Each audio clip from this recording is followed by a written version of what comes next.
For the content-based items, since I have experienced already on how I could create assessments from my previous year, I thought it would be a bit easier for me. Well, it was a bit easier for me since I have the background knowledge. But when I have received the feedbacks from Teacher Ange and Professor Baiten, I realized that I still have a long way to go and I still have a lot to learn.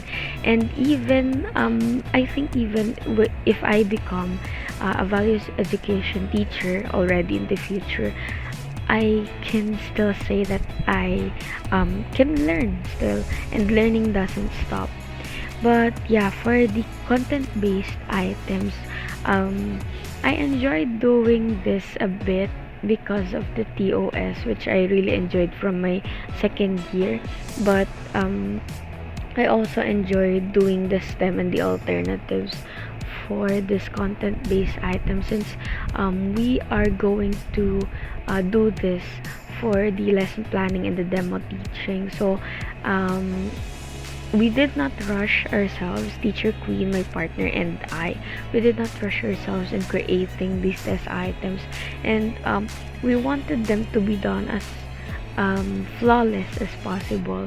And with the help of Teacher Ange and Professor Baiten, we have been able to revise our items so that it will not be leading. The alternatives will be plausible, and the question will not be too long for the student to understand.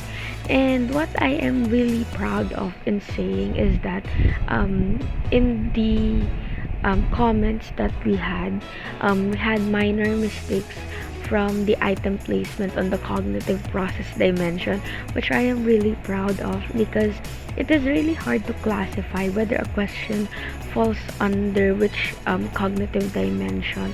But we were able to determine what our stems and alternatives were, which they were placed in.